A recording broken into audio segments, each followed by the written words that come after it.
Hello YouTube, it is Jean-Luc from Fins and Flora. What I want to do today is I want to kind of do a tank breakdown, not like taking it apart, but like going over a tank and what I've got in it and what my plans are for it. Just trying to kind of take the opportunity to fill up my YouTube content with hopefully useful stuff and not just projects that I think will work out and then don't. So I'm going to start with one of these tanks next to me. It's a relatively new tank that I've set up. So this is 20 gallon long. It is actually the first fish tank I owned, and for years and years and years I have kept African clawed frogs in it. I've lost 2 of my 3, but I still have one, and I've moved him into a different container. I've got him in a tub now, and I've wanted to kind of set this up as a blackwater tank for a really long time, and I actually got around to doing that. So what I did with this was I actually did a dry start on this. So the substrate is Miracle Grow marine compost. I'd used that in another tank and I was really happy with the results, and so I had put that in without a cap. At the bottom, it is very light, so the fish can dig through it pretty easily. I sifted through and got rid of a lot of the organic material, and this was towards the end of my bag where I had kind of less debris and stuff in it. And then I made a ridge of rocks. Now, my goal was to make this a soft water tank, but these I don't think will, or sorry, I should say, I think that these rocks will actually over time affect my water chemistry a little bit.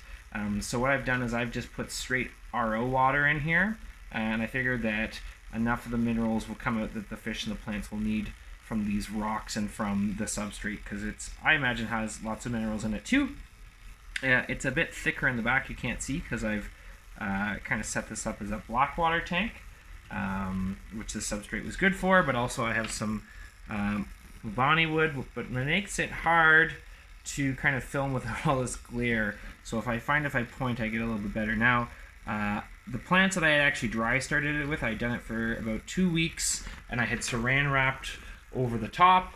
And I would say that the vast majority of plants that I actually dry started have died off. So there's a couple in the back there that you can kind of see, and some of those I think are Hygrophila polysperma, and some other random plants that I gotten from an aquarium club for a wabikusa bowl that we set up that I put in there that I wanted to see what would happen with them. And so a lot of that didn't work out. When I filled it up with water, I was going to put in a trio of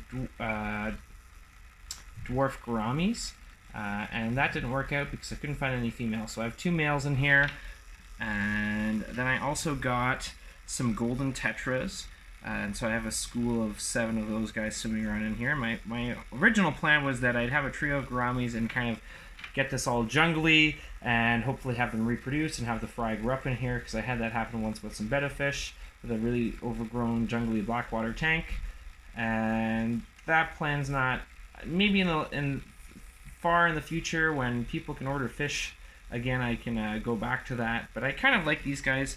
They hide, and at feeding time they come out quite a bit.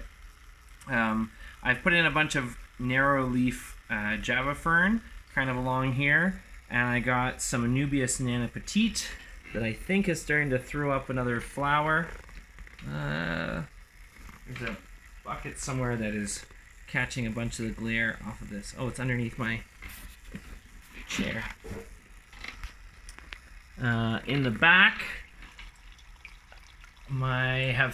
this is some just seaweed from sushi wraps that I cut into pieces, and the fish will pick away at that over time.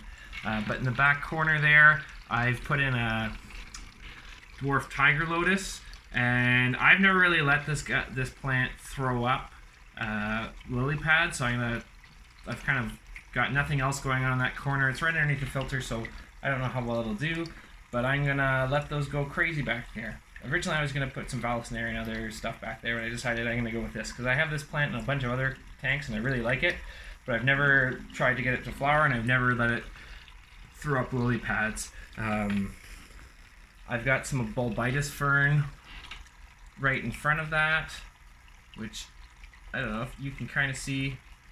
Yeah, that kind of works. That I've tied down to that wood. This is some, I don't remember the scientific name of this one. It's called Mexican oak leaf. I found it in the store and it was going like crazy, and I thought, oh, I'm gonna buy that, it looks like a steal. And what I found is when I cut it, it gets really thin leaves like this, but when I bought it, they had probably thick leaves like that. And what I've noticed is when I let it grow up to the surface and actually sit there for a while, those leaves get really, really, really big. And what I was doing is when they would start to touch the surface like this, I always prune it back and cut that back to the bottom like I do with the cambamba that I've got in there. So that one sticking up here, I'll probably cut back soon and help propagate it. But these guys, I've found that you gotta kind of let them go. So then they kind of do a lily pad-esque thing, but they are a stem plant. They're not throwing up a lily pad, they just wanna have a stem in the substrate and let their upper leaves go and kind of vine along the surface. So I'm gonna let them go in that corner too. So that's gonna create a lot of shade. So a lot of these fish down here like shade. This is some S. repens. I've never got S. repens before, but there was like a sail cup, and I don't ever run CO2, and so this usually needs CO2 to carpet nicely, and we're going to see what happens. It's doing all right. These are some sedges that I've pulled from a pond, and normally they are edge plants, but if you get them early in the spring and plant them and keep them submerged, they actually keep these long traily viney bits. And I've had them before in other tanks, and I find that in the fall it doesn't matter, they die back, and I didn't think they'd come back, but in the other tank that I had them in, I've just actually started to notice some coming up now, which is pretty cool. Let's see what else I can find in the back. Losing my phone. So there's some Ludwigia in there too. This is an American pond lily that when you get them in the spring, they start out, they reproduce by having these little, actually I think I have one that didn't take. So they end up with a little tuber like this. This one's been really eaten. It didn't work out. And so amphipods and snails have been munching away at this, which is all right. But if you get them before they leaf out, you can put them in aquariums, and actually they do pretty well. If you try to transplant them later on, or you buy them from a garden center, those things have been growing in full sun for their life up to that point, and they're not going to adjust to you transitioning them indoors. But if you start in the spring, you should do all right. I had some water hedge that I planted down in that bottom corner that didn't do as well as I liked, and I planted I think it was Pogo Stamen Halfari. Let's see if I can get that light back in that back corner, and it was doing all right, and then I pruned it, and I might have pruned it too soon, I'm not sure, so we'll see. And then this is just a spawning mop. I just moved some killifish in here that were not doing very well other places, and hopefully it doesn't have a lid on it, but I've got this lip around the outside that I made out of egg crate. And what I've done is I've put, I bought sheets of rock wool, and I've set it up so the hang on back, which I've got on the side filter, the water is touching that, and through capillary action it actually brings water around the whole tank. Now I actually just put bigger pieces here, but this has been running for, I don't know, about a month now, and look at the growth on that. That's awesome. So my hope is that eventually you won't see any of the rock wool or any of the egg crate, because the moss will have grown and taken over. On this end it's a little bit drier, so you get a little bit of a moisture gradient. So I've got a creeping ficus growing there. That was some fern that I transferred over my Wabikusa bowl that I don't think is going to make it, but thought I'd give it a go. This is a bit of turmeric that I wanted to see if I could get it to sprout there, because it was really wet, but I'm picking it up now and it's kind of soggy. I think this is just garbage at this point. And my filter, I've got some other random plants that I found at the margin of the river that I'm gonna see if they grow and what they turn into. So I've got those rooted right in the sponge of my filter. And then I also have some water sprite and some other floating plants in there. I've got some Brazilian pennywort, hydrocotyl loose something or another is a scientific name. Yeah, so I don't remember. This is, I think, Wandering Jew is what it's called. I don't remember what this one's called. This was a scrap that I got from my partner. And I've got some orchids that I don't remember. Oh, it's labeled. I went to an orchid show, and I'm not really an orchid person, but I like these kind of cane things. So it makes these little tiny flowers, which I don't really care if it flowers or not. Hopefully it does, because that means it's doing well.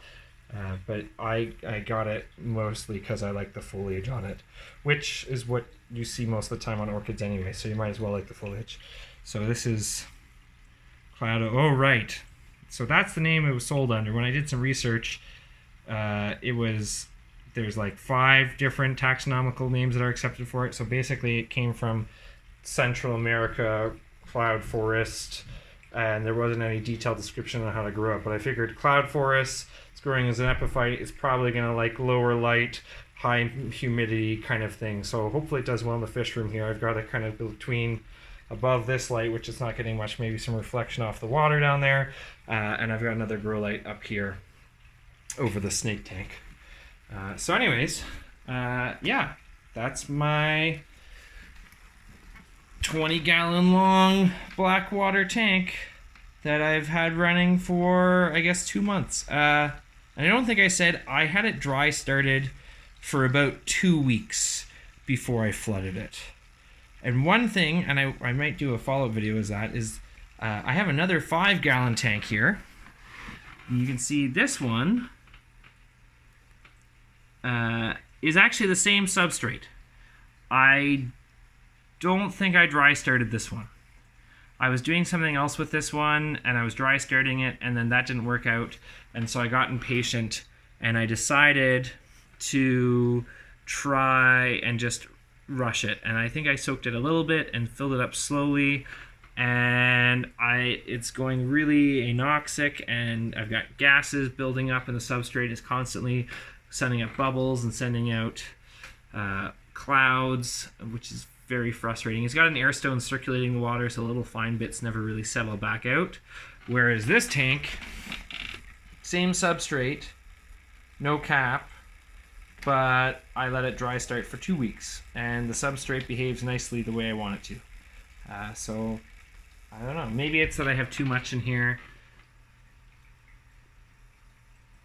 but it actually wasn't that much. It's gassed up and it doesn't compress nicely. So maybe if I throw some Malaysian trumpet snails, they'll mix it up for me and help solve these problems. All right. See you later.